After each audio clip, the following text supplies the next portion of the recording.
is Alina, and you're listening to Your PharmD Bestie. So, hi everyone, welcome to another episode of Your PharmD Bestie. Today I have another very special guest. Her name is Keya. She is an underclassman, a current pharmacy student year 3 at UCSF. I'll have her introduce herself in just a moment, but we are going to be divoting a little bit from the residency talk and going a little bit more into fellowship. So I'll have Keya introduce herself. Hi, everyone. So as Alina mentioned, my name is Keya, and I'm currently a P3 at UCSF. Originally was born in Toronto, but then my family moved over to Chicago, which is the city I consider home now. Really what brought me to SF was UCSF and wanting to have the opportunity to look at both clinical pharmacy and industry pharmacy and kind of have those opportunities to pick between what I wanted to do with the rest of my pharmacy journey. I will say Alina was a big part of me moving to SF and me starting my journey at UCSF, and a big reason why I decided to commit to the school. And it's been 3 years and I have no regrets about moving to San Francisco, and so grateful for my friendship with Alina and just all the people that I've met here and all the experiences I've had. But, I am so happy that she asked me to talk about fellowship today. Welcome to the dark side, as they like to say, or what I like to call the fun side. But yeah, happy to answer any questions about fellowship. Thank God. I was like, oh my gosh, I hope you don't regret this decision. I was like introducing you and I like remembered that, oh my gosh, like we met before you even started. Yeah, it's so And crazy, right? yeah, time has passed for sure. But It look really at you now. has. Feels like I like watched my kid grow up, kind of. Oh, no, it does feel like that, and like all the memories, and I miss it. I miss having you here in SF with us. Come I'll back. come visit. Yeah, for sure. Yeah. In terms of the dark side, though, which actually I remember hearing people call fellowship that, but why? What's the whole background behind the dark side versus fun side? I think a lot of people have some misconceptions about pharma and its goals. And, I will say that prices and costs of medications are very high in America. And, a lot of people kind of point to pharma and big pharma as the reason for that. But I think, what people kind of also fail to acknowledge is that a lot of our innovation and drive in medicine really comes from the pharmaceutical industry. And a lot of that innovation is fueled by dollars. And so, there's a large amount of revenue that needs to be generated for research and development and for these new drugs to come out so that we can cure new and old disease states. And so, I can get and see why people call it the dark side, but I think a lot of us who are working in pharma just really have that drive and ambition to improve health outcomes at a population level. And that's really what brings us into work today, is that passion to do better for such a large number of people. Thank you for the answer. Has anyone told you that you could be a news reporter? No, but thank you. That is a compliment. I But yeah, appreciate I sorry to pivot, but totally understand where you're coming from. I think when I was in my appy year pursuing my clinical rotations, there was a brief moment where I had a rotation working in an independent pharmacy, and a lot of discussion is around where the money goes, big pharma companies, what is their motive, etc. But I think also having known and talked to so many people from pharma, it's a whole other aspect of pharmacy that is needed, in all honesty. And I'm very grateful to have people like you in that industry, our Department of Pharmacy, who are willing to devote their time and efforts into helping to improve health outcomes. So appreciate the answer.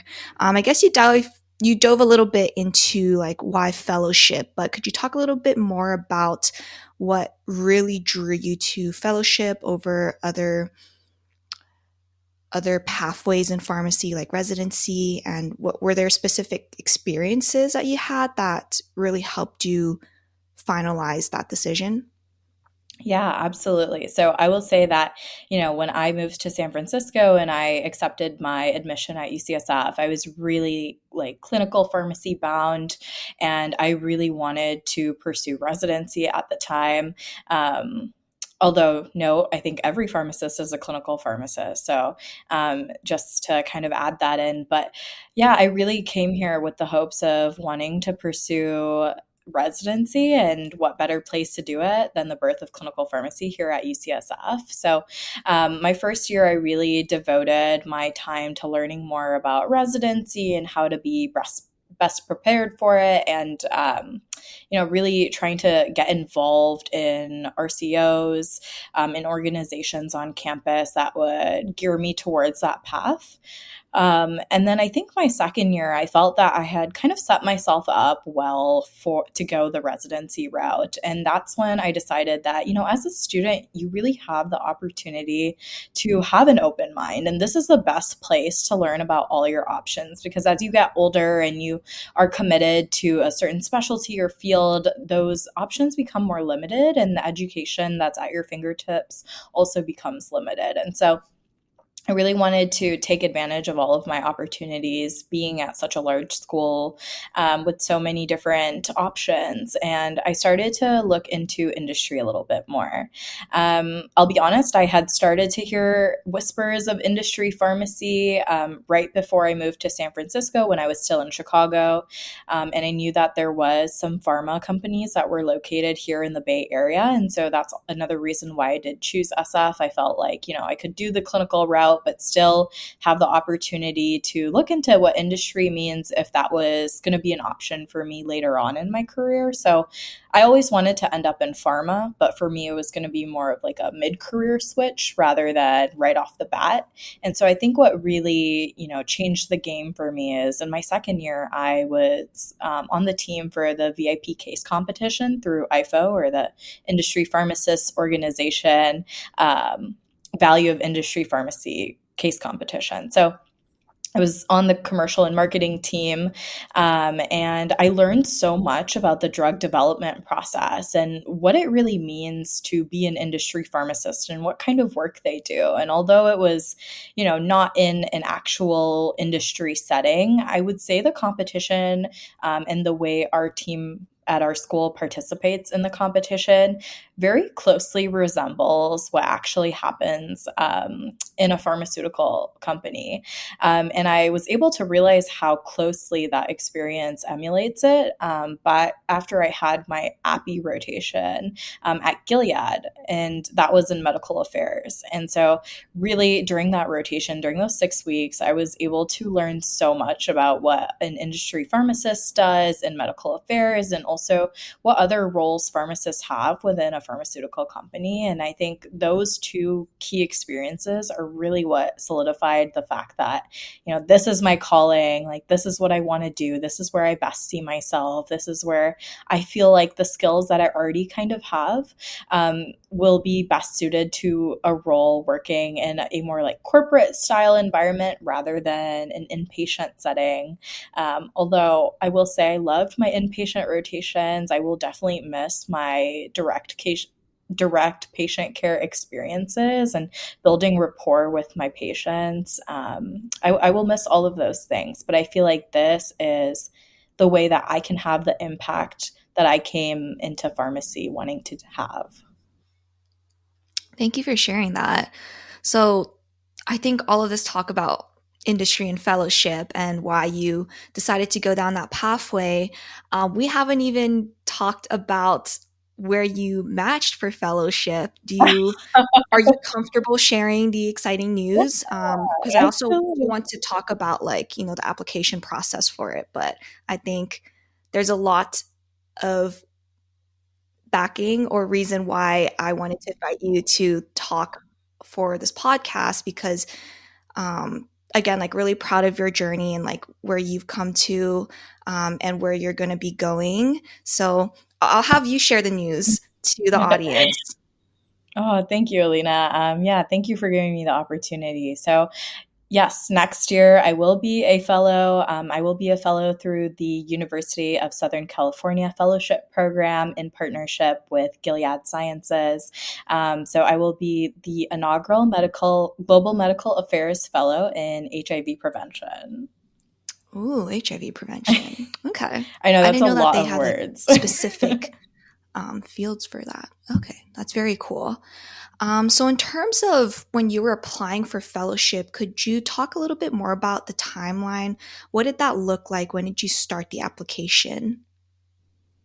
Yeah, absolutely. So I think like one aspect of the fellowship process that's really nice is, and this may also be kind of similar to residency in that you kind of know ahead of time what materials you need to prepare for, and it's going to look pretty similar year to year, so you know what to anticipate. In terms of like when to begin the process, I think the process really begins in the spring before you are going to officially apply. So application season officially opens up in the fall. But I think, really starting to gear yourself up for success a few months before that is a good idea. So what I think the first steps are is in the springtime, try to have one-on-ones with fellows in the roles that you're interested in.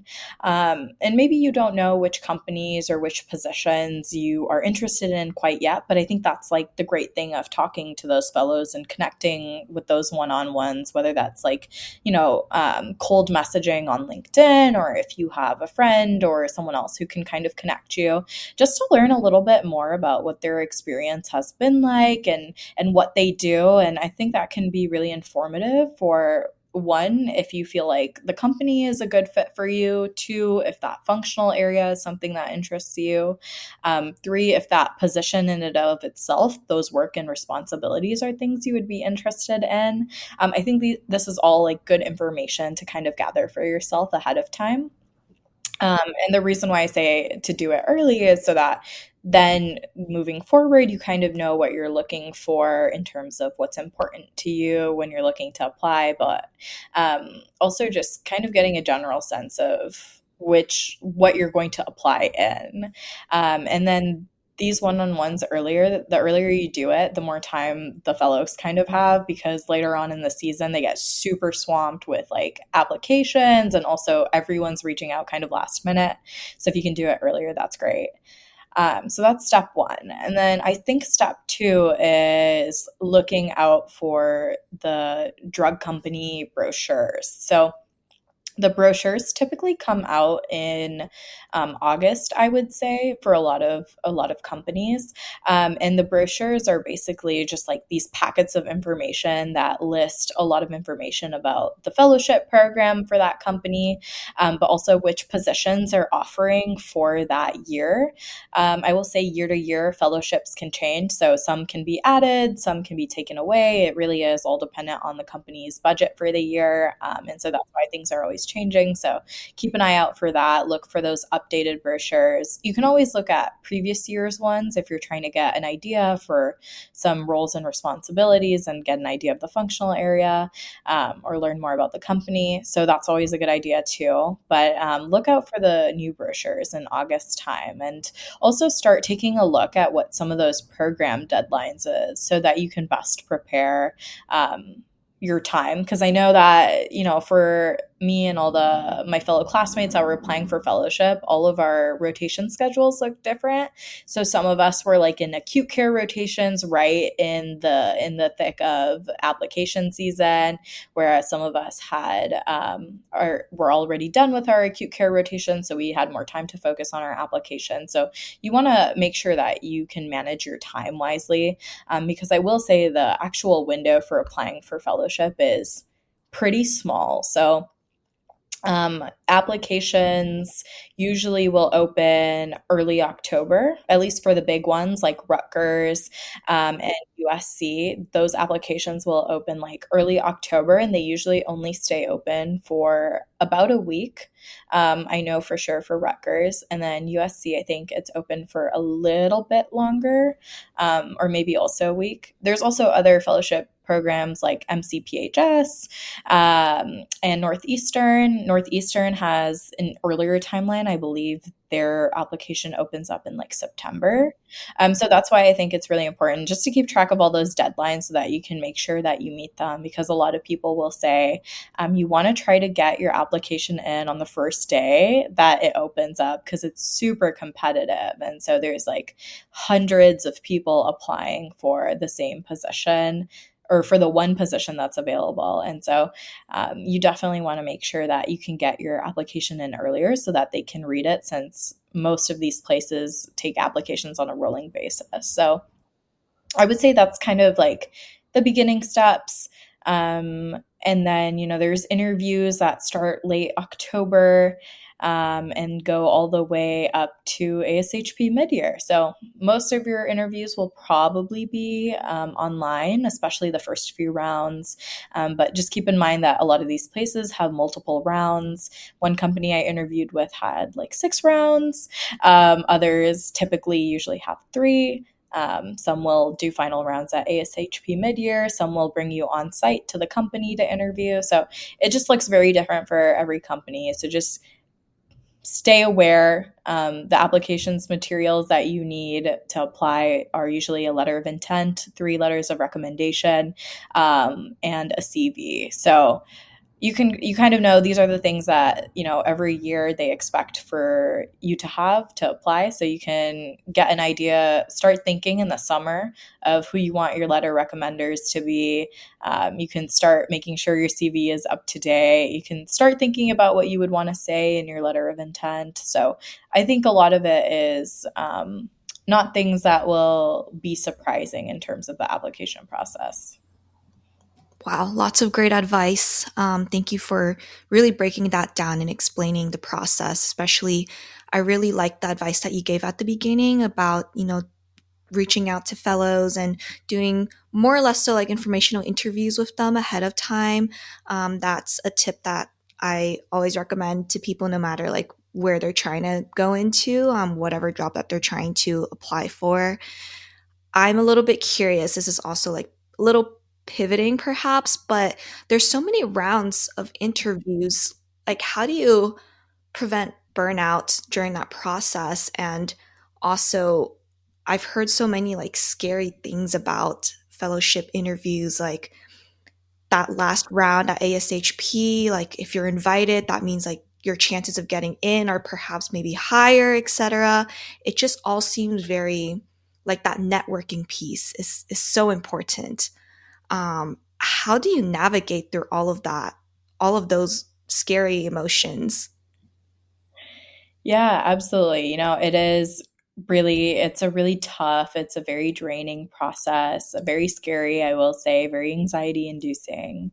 So to answer your first question about the burnout, to be honest, I think interview burnout is really real, especially when you have to understand that first and foremost, you're a student and you have rotation expectations. And so understanding how you're going to manage your time between going to rotation and then missing time for interviews. I know that for me, I definitely had interview burnout. I think by the time I was done with interview season, I had done like 50 to 60 interviews maybe in the span of like 1.5 months it is, or 2 months. But I think what's nice though is that as you continue to get that practice, you will see some of the same questions, and you're repeating some of your same answers over and over again. So it does get a little bit easier as time goes on and you get more practice. But I think it's really important at that time to take care of yourself. Make sure you are reaching out to friends and family who are supportive, and can kind of cheer you on through the process that's already very difficult. I know I had like wonderful friends and family that were continuously telling me I was doing a great job and to just kind of hang in there. So that was always nice, but also make sure you're taking time to take care of yourself. So setting apart time on the weekends and things like that, because the burnout is really real. I know that for all the interview time I was missing, I was working weekends. So I ended up working like 6 straight weekends or something like that during my rotation. So there was like a period of time I think where I worked like 12 days in a row without a day off. So it definitely can be difficult in terms of, I think a lot of fellowship interviews will ask you pretty standard questions, to be honest. There's always going to be some programs that are, have some harder questions that may be a little bit more difficult to answer or require some more thought. But just try to go in as best prepared as you can. You can research those situational questions or behavioral questions. Just practice some of your interviews, think about your experiences you've had. And I think doing some of that preparation will also help ease the anxiety. But of course, it's always difficult, and it's not easy until you get to the end and you have fellowship in hand. And then, I'm sorry, what was your last question? No worries. I realize I asked like a lot. So the second part is I've heard of really scary stories about like fellowships and the interview process, how there's a lot placed on the networking aspect and how you present yourself um, to pretty much probably anyone that you meet in the company. Um, how do you navigate having to go in knowing that all eyes are on you and your impression's going to matter? Yeah, it's definitely really nerve wracking. I will say, like, a lot of the interview process is also kind of doing like receptions or virtual networking nights and things like that, where you're networking with the current fellows and you're also networking with some of the preceptors of the fellowship. And so I think the biggest piece of advice that I could give as someone who went through the process is just really be authentically yourself. When you're trying to be someone you're not, that's going to come across very easily, I think.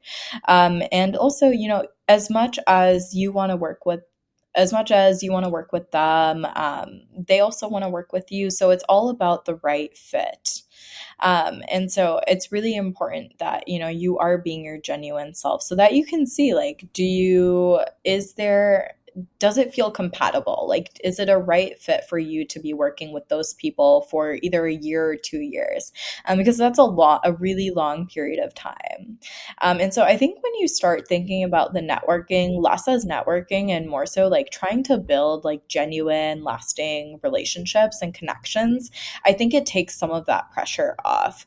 Because I will say, everyone says that pharmacy is a very small world. So even if you don't end up as a fellow at their company, people are always switching jobs, switching companies, or you might see them later down the line when you're looking for jobs. So you always want to make a good impression, but um, be yourself.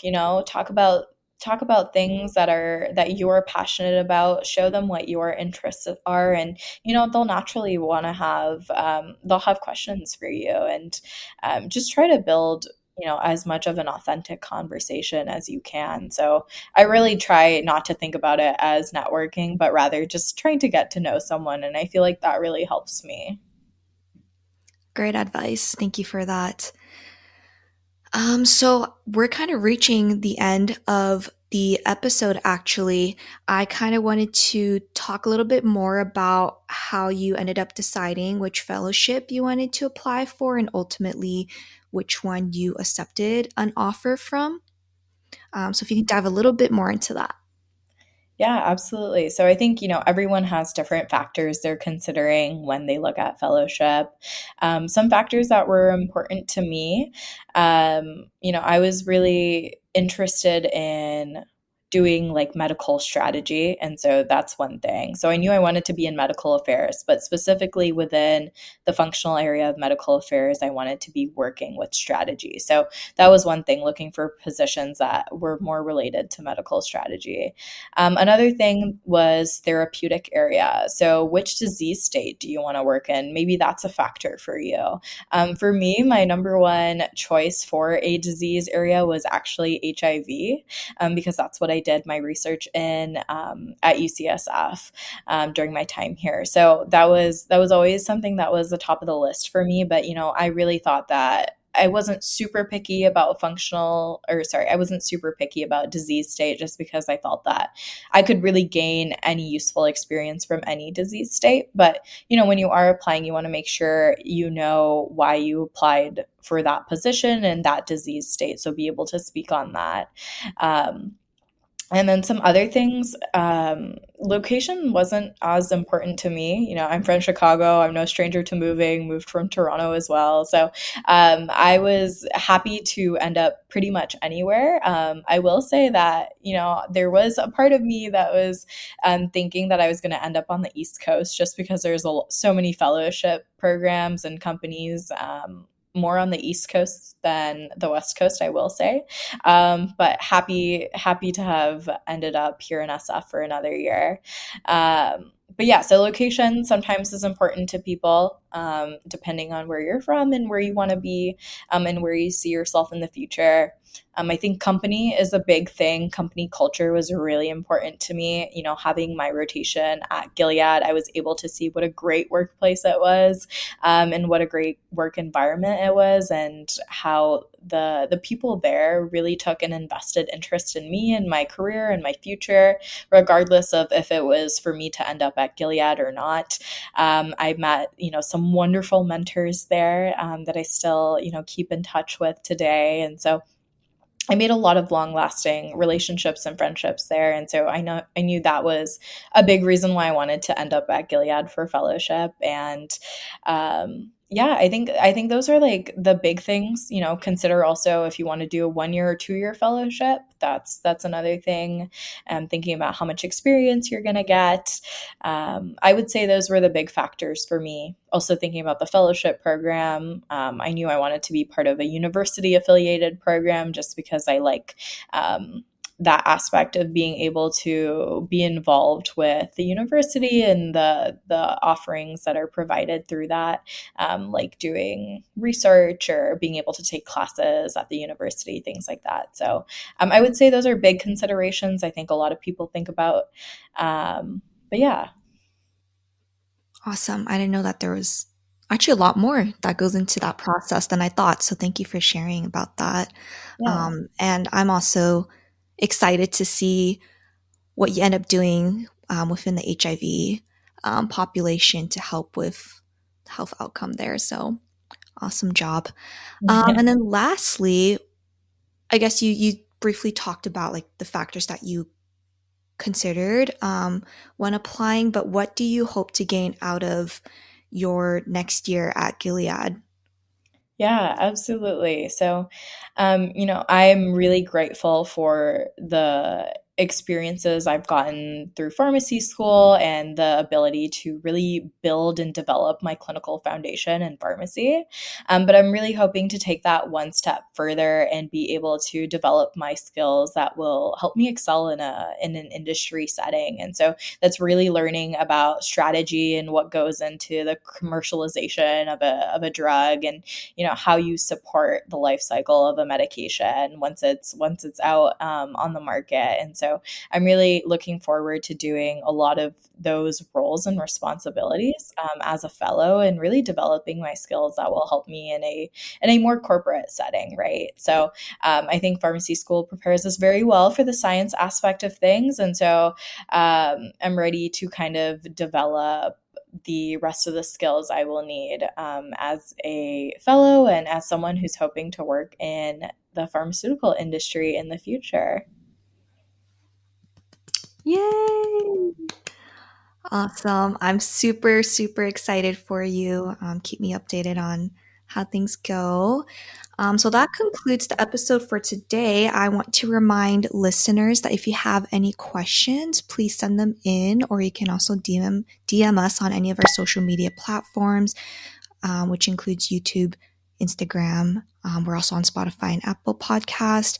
So please reach out for questions we will answer in future episodes.